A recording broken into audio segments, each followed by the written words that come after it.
Marriage.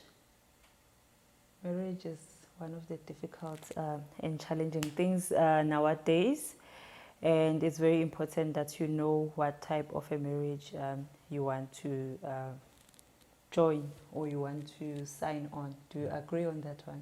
Fully agree. But it's not a concern if you love each other, you are faithful to one another, because knowing the type of contracts that you have to sign really helps you at the end. That is Yes. true. Yeah. Hello, guys. Join us as we are going to discuss the types of marriages today. I'm going to start by discussing what is marriage. What is Yeah. marriage? Marriage is a Kipita. legal binding contract that is recognized by the law as well as the culture. That's my understanding. That's of your it. understanding. You can say it's a wedlock or matrimony. And also recognized by a religion, because we know Yes, that that's true. as people we belong to certain religions. I know that so many people are living the double standard life. They want to do the marriage per the religion, and they also want to do the marriage as per a culture. So we're going to discuss that separately because it's broad. Yes. Double standard life. I normally call them double adapters. So today let's look at the type of contracts. We have a Ante Nuptial without accrual, the ANC, not the ruling party, of course. Yes. Without Amandla, comrade. angazi, without accrual. Basically, for this type of marriage from the onset, you need to involve a legal person. And involving a legal person, we know that it requires cost. Do you know, love, how much normally do they charge for drawing up a ANC without accrual? Okay, it ranges from 2,000 rands to 5,000 That's not bad. That's not bad. Okay, so let's look at the advantages of a ANC without accrual. With ANC without accrual, I can just go to the bank, do a loan, and without getting a consent from my spouse. Yes. And then another advantage of it is that, basically the main advantage is that you are independent, you are free, you are living your life, you are financially, you are living your life as if you are still single. Yes. Yeah.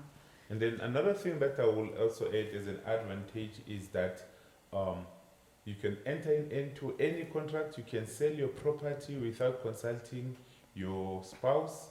And then in terms of legally, if in case it happens that you are being sued, they can only sue one spouse. The other one will be independent, and then they will not be liable for any. If you marry somebody with a lot of debts who's blacklisted, if you are out of payment of property, which is the ANC without accrual, you are not liable for any debt. No So, strings attached. there's no strings attached. It's cordless. Yes. It's a cordless relationship. Yeah. Okay, you can carry on. Love. Yeah, those are the main advantages for ANC. And then let's move on to the disadvantages. The disadvantages are that, in a relationships, there are fights every day. We fight every day here. I don't know why, but we argue, not fights per se, arguments. They don't get physical. Yes. We have arguments on a daily basis, and we know ourselves when we argue, we will say, that is not your cup, that is not your couch, that is not your, so those are the disadvantages, because we are always arguing with small things. You argue. Yes, love. When you are married out of community of property, there is that tendency in partners that they may leave at any time. It's easy for them to say, I'm leaving it. There isn't much love. Yes, in my mind, I feel there isn't much love and there isn't much trust.